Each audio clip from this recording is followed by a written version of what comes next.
और अब आपको सीधे लिए चलते हैं श्रीहरिकोटा, जहां पर इसरो की सैटेलाइट लॉन्चिंग हो रही है। तस्वीरें आपको दिखाएंगे। सैटेलाइट से पर्यावरण की निगरानी रखी जाएगी। इस उड़ान के पश्चात एसएसएलवी की विकासशील उड़ानें खत्म होकर एनएसआईएल द्वारा प्रचालनशील उड़ानें प्रारंभ की जाएंगी।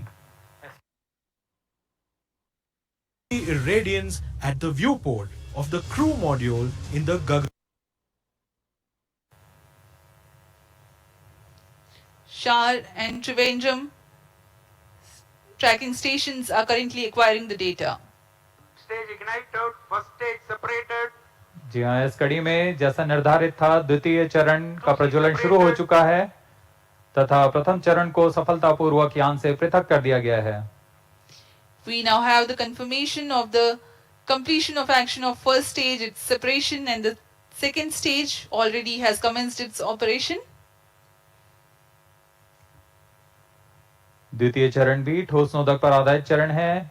इसमें लगभग 7.7 टन का ठोस नोदक है और इस प्रज्वलन के दौरान 234 किलोन्यूटन का प्रणोद उत्पन्न कर रहा है। The payload fairing has been separated from the ongoing launch vehicle. SS2 currently operational. Plus 3 minutes.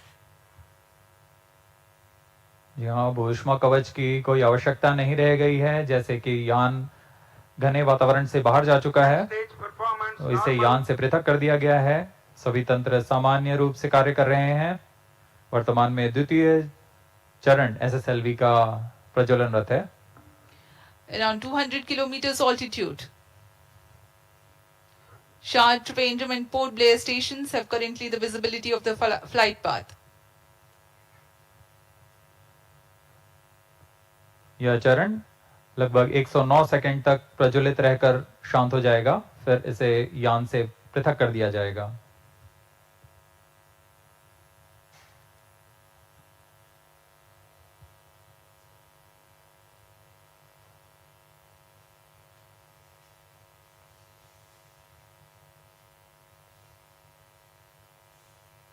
Plus 4 minutes. इस दौरान यान क्लोज लूप गाइडेंस के अंतर्गत है। इसका अर्थ है वह अपने संवेदक से संकेत प्राप्त कर अपने दिशा निर्धारण स्वयं कर रहा है।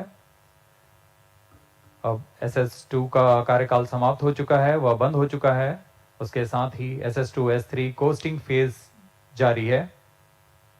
यह कोस्टिंग फेज लगभग 163 सेकंड तक जारी रहेगा। Vehicle is in combined hosting and performance is normal. The second stage SS2 has completed its operation, but presently still with the ongoing rocket and combined coasting is in progress. दर्शक दीर्घा में यह साफ दिखाई दे रहा है, उन्होंने भरपूर आनंद लिया है प्रमोशन का। Plus 5 minutes. SS2 SS3 का कोस्टिंग फेज जारी है। इस दौरान आपको उपग्रह के बारे में संक्षिप्त विवरण देते हैं।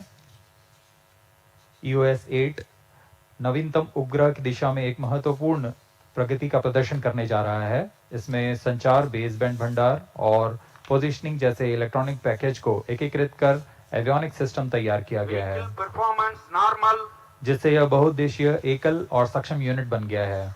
इसमें कमर्शियल ऑफ द शेल्फ घटकों का इस्तेमाल कर कोल्ड रिडंडेंट सिस्टम तैयार किया गया है। इसके अलावा इसके स्ट्रक्चरल पैनल में ही इलेक्ट्रॉनिक सर्किट बोर्ड अंतर्निहित किया गया है।